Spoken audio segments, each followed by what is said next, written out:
Sir வணக்கம் sir.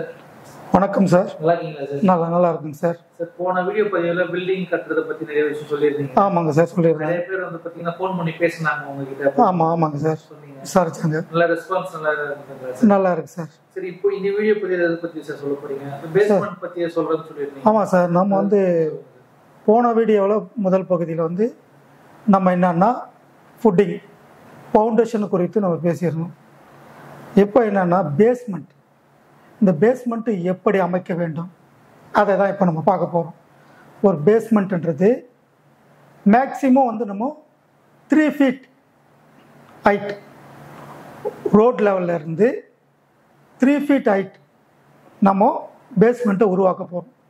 அந்த உருவாக்குவதற்கு என்ன பயன்பாடு உள்ள வரைமுறைகள், முதலாவது ஒரு 1 ஃபீட் பீம், இரண்டாவது ஸ்டாண்ட் ஃபில்லிங், மூன்றாவது பேஸ்மெண்ட் லிண்டல். இந்த பேஸ்மெண்ட் லிண்டல் ஏன் நம்ம போடுகிறோம் என்றால் அஸ்திபாரம் உறுதியாக இருக்கும். இப்போ சில பேர் என்ன பண்ணுவாங்கன்னா ஒரு அடி பீம் சுற்றி ஃபவுண்டேஷன் சுற்றி போடுவாங்க. அந்த ஒரு அடி பீம் எதுக்குன்னா அந்த ஒரு அடி பீம் போட்டுட்டு 3 ஃபீட் பிரிக் வால் போட்டுருவாங்க. 3 ஃபீட் பிரிக் வால் போட்டுட்டு அதே ரைஸ் பண்ணி நம்மளுக்கு காலம் வந்து லிண்டல் லெவலில் காலத்தை கொண்டு போவாங்க. அப்போ என்ன ஆகும்னா இந்த பேஸ்மெண்ட்டினுடைய தட்டு என்பது என்ன ஆகும்னா இந்த பீம் ஒரு அடி பீமோடு சேர்த்து மறுபடியும் 3 ஃபீட் மேலே ஒரு லிண்டல் பீம் த்ரூவாக வரணும். இந்த த்ரூவாக வரும்போது என்னென்னா இந்த கட்டடத்துடைய வலுத்தன்மை வந்து உறுதிப்படும். அதுதான் நம்மளுக்கு வந்து என்ன சொல்கிறோன்னா பேஸ்மெண்ட் உடைய ஸ்ட்ராங். இதை வந்து நிறைய பண்ணுறது இல்லை. ஏதோ நம்ம என்னென்னா கீழ் பீம் மட்டும் போட்டுட்டு வேலையை முடிச்சிடுறாங்க. கண்டிப்பாக பேஸ்மெண்ட்டுக்கு ஒரு பீம் போட்டால் தான் சிறப்பாக இருக்கும், சிறப்பாக இருக்கும் ஒரு வீடு. அதுதான் நம்ம வந்து இப்போ பேஸ்மெண்ட் பீம் டபுள் பீம் போட்டால் நல்லா இருக்கும் சார். அடுத்த ஸ்டெப் என்ன சார்? அடுத்தது நமக்கு வந்து பேஸ்மெண்ட் போட்டாச்சு. ஆமாம், பேஸ்மெண்ட் போட்டாச்சு. இப்போ நம்ம பேஸ்மெண்ட்டுக்கு மேலே வந்து நம்ம சாயில் டெஸ்ட், ஒரு சாயில் டெஸ்ட்னும் போது அந்த சாயில் டெஸ்ட் வந்து மணல் மாதிரி இருக்கணும். சில பேர் சேரை போடுவாங்க. அந்த சேர் என்பது என்ன ஆகும்னா காலகட்டத்தில் அந்த ஃபவுண்டேஷனுக்குள்ள அது ஈரம் இருக்கும்.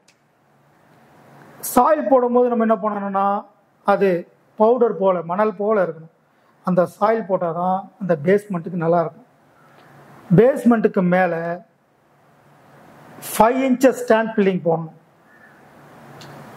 அதுக்கப்புறம் வந்து பிசிசி வந்து ஒரு 6 இன்ச்சஸ் போடணும். இது போட்டால் நல்லா இருக்கும். இது பேஸ்மெண்ட் வேலை முடிஞ்சுது. லிண்டல் பீம் பற்றி லிண்டல் பீம் வந்து எப்படின்னா 7 ஃபீட். இந்த 7 ஃபீட்ன்றது என்னன்னா ஆல் ரூட், இந்த கட்டடத்தை வந்து இழுத்து கொண்டு பிடிக்கும்.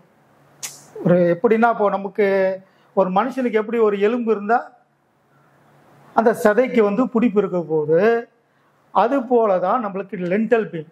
இந்த லிண்டல் பீம் சுற்றி போடும்போது என்ன ஆகும்னா ஷேக்கிங் வராது, கிராக் வராது. இது எல்லாமே சிறப்பாக அமையும் வீடுன்னா. இந்த லிண்டல் பீம் கண்டிப்பாக போட்டோம்.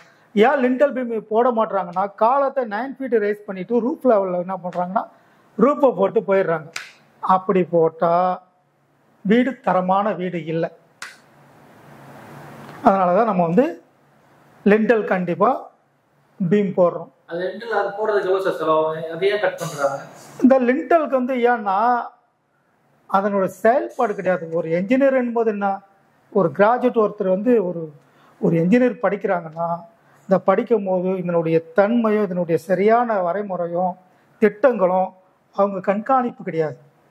சரி ரூப் போட்டால் ஒன்றும் ஆகாது, ரூப் பீம் வரைக்கும் போட்டு க்ளோஸ் பண்ணிவிட்டு கட் லிண்டல் போட்டு முடிச்சுட்டு போகலான்றாங்க. அது தப்பு. கண்டிப்பாக போட வேண்டியது என்னென்னா லிண்டல் பீம் கண்டிப்பாக போட்டு ஆகணும். அப்போ தாங்க வீடு நல்லாயிருக்கும். அது போகிறதுக்கு எவ்வளோ செலவாகும் சார்? மேக்ஸிமம் உங்களுக்கு வந்து ஒரு 200 ரன்னிங் ஃபீட்டுன்னு வச்சுங்களேன். இவ்வளோதான். 200 ரன்னிங் ஃபீட்டுக்கு 37,500 ரூபாய் தான் ஆகும். போட மாட்டாங்க. அதுதான் நல்லது. வீடு ஸ்ட்ராங்காக இருக்கும், சிறப்பாக இருக்கும். கிளைண்ட் வந்து நம்மளுக்கு வந்து சரி சிறப்பாக பண்ணுறாருன்றது ஒரு இருக்கும். சிறப்பாக பண்ணுறது முக்கியம் இல்லை, வீடு நல்லா இருக்கும். அது அவ்வளோதான் செலவு பண்ணி போட்டுட்டு அந்த ஒரு இது விட்டுட்டு நாளை பின்ன ஏதாவது பூமி அதிர்வோ ஏதாவது இது அதனால விரிசல் வரதுக்கு வாய்ப்பு இருக்குது. இப்போ எப்படின்னா இந்த நம்முடைய நமக்கு basement, lintel beam, roof beam, இந்த பீம் வந்து எப்படின்னா ஒரு கட்டிடத்தினுடைய வலுத்தன்மை என்பதுன்னா அதை அதை அதை பின்னிக்கொள்ளும். அப்போ உனக்கு எந்த காலகட்டத்துக்கும் உங்களுக்கு வந்து அந்த பில்டிங்கில் இன்னொரு ஃப்ளோர் எழுப்பலாம், அதுக்கு மேலே இன்னும் 2 மாடி எழுப்பலாம், எப்படி வேணாலும் பண்ணிக்கலாம். ஒரு வீட்டு ஓனருங்க அவங்களுடைய விருப்பம் போல பண்ணிக்கலாம். கண்டிப்பாக. அடுத்தது சார் ரூஃப் பற்றி சொல்லுங்கள். ரூஃப் எப்படின்னா ரூஃபில் வந்து கண்டிப்பாக அந்த நிறைய பேர் வந்து என்ன பண்ணுவாங்கன்னா ஒரு அடி தான் 1 feet பீம் தான் போடுவாங்க. ப்ளஸ் வந்து 5 inches வந்து நம்மளுக்கு ரூஃப் ஸ்லாப். 1 + 5 எவ்வளோ ஆகுது? இது ஒரு 12 inch ப்ளஸ் ஒரு 5 எவ்வளோ ஆகுது? 12 5 17 inches ஆகுது. ஆனால் 17 + 5 தூக்கு. 17 + 5 எவ்வளோ?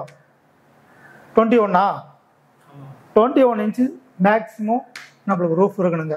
இருந்தால் தரமான பில்டிங் ஒரு சிறப்பாக இருக்கும். அது ஒரு வரவேற்கத்தக்கதாக இருக்கும். அப்படி தான் பண்ணணும். கன்ஸ்ட்ரக்ஷன் ஒர்க்கு பண்ணால் சிறப்பாக இருக்கும். இப்போ இருக்கவங்க எப்படி பண்ணுறாங்க? இப்போ இருக்கிறவங்கன்னா 9 inches ப்ளஸ் ஒரு 5 inches அவ்வளோதான். அவங்க கஸ்டமருக்கு அந்த நாலேஜ் இல்லையா, இல்லை வந்து கட்டி கொடுக்குறதுல அந்த நாலேஜ் இல்லையா? அது எப்படின்னா கேட்கக்கூடிய ஆள் இல்லை. இப்போ ஒரு கிளைண்ட்டை நம்ம பேசுகிறோன்னா யாராக இருந்தாலும் அக்ரிமெண்ட் போடணுங்க.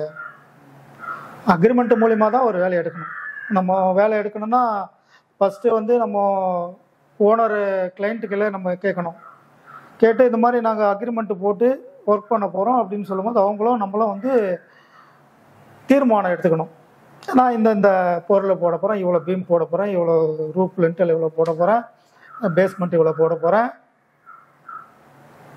இது எல்லாமே வந்து நம்ம கிளைண்ட்டு கூட நம்ம பேசி அதை தீர்மானம் பண்ணணும். அந்த வரைமுறைகள் இருந்தால் தான் அந்த வேலையை செய்யணும்.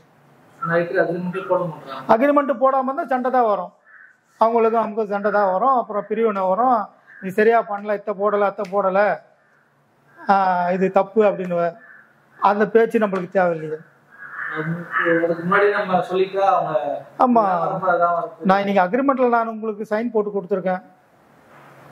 ராம்கோ இப்போ நல்லா பேசி 4 பேர் சொல்றாங்கன்னு சொல்லி மாத்துங்க அப்படின்னாங்கன்னா அக்ரிமெண்ட்ல என்ன இருக்கோ.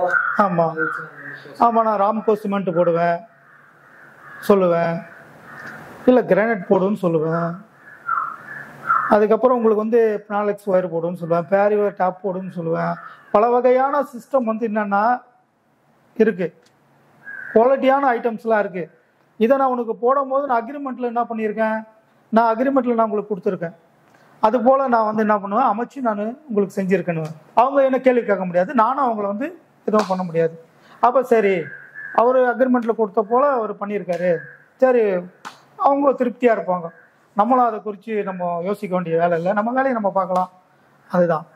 அதே மாதிரி ஃபினிஷிங் ஸ்டேஜில் வரும்போது சில பேர் என்ன பண்ணுவாங்க, பிளாஸ்டிங் ஒர்க் பண்ணுவாங்க, அவுட்ரு பிளாஸ்டிங் பண்ணுவாங்க, இன்னர் பிளாஸ்டிங் பண்ணுவாங்க.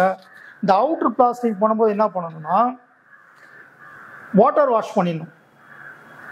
வாட்டர் வாஷ் பண்ணிவிட்டு பிளாஸ்டிங் ஒர்க்குக்கு வாட்டர் வாஷ் பண்ணிவிட்டு அளந்து போடணும்.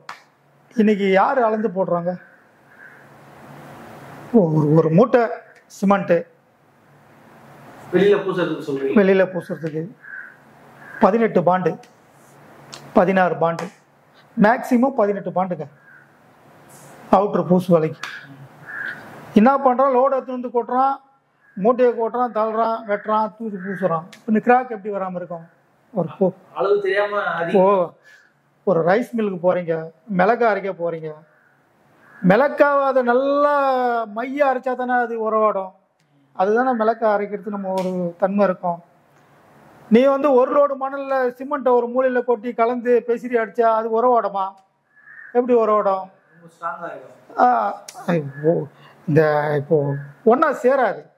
அந்த மாதிரி நிறைய இருக்காங்க. நம்ம வந்து எப்படின்னா நல்லா வேலை பண்ணுவோம், நீட்டாக பண்ணி கொடுப்போம், வரைமுறைகள் கரெக்டாக இருக்கும். 100 ரூபாய் அதிகமாக இருந்தாலும் என் வேலை நீட்டாக இருக்கும் சார். அப்படி இருக்கு.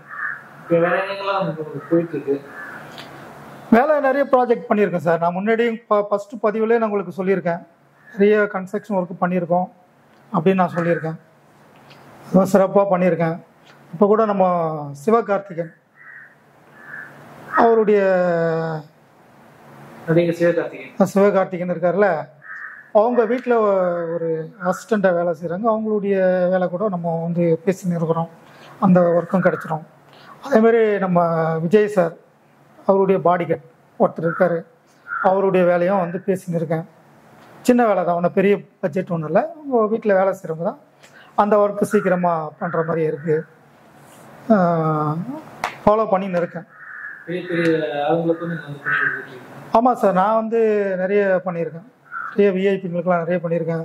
காலேஜ் பிரின்ஸிபால் பண்ணியிருக்கேன். விஐபிங்களுக்கெலாம் நிறைய ஒர்க்லாம் பண்ணியிருக்கேன். இப்போதைக்கு நீங்கள் எந்தெந்த ஏரியாலாம் பண்ணலாம் சார்? இப்போ பண்ணலான்னா நம்ம செங்கல்பட்டு, சென்னை, காஞ்சிபுரம் இப்போதைக்கு இந்த ஒர்க் இருக்குது. நம்ம இன்னொரு ஒர்க்கு சொல்லியிருக்காங்க, ரொம்ப லாங்கு, அது பெரிய ப்ராஜெக்டு தான்.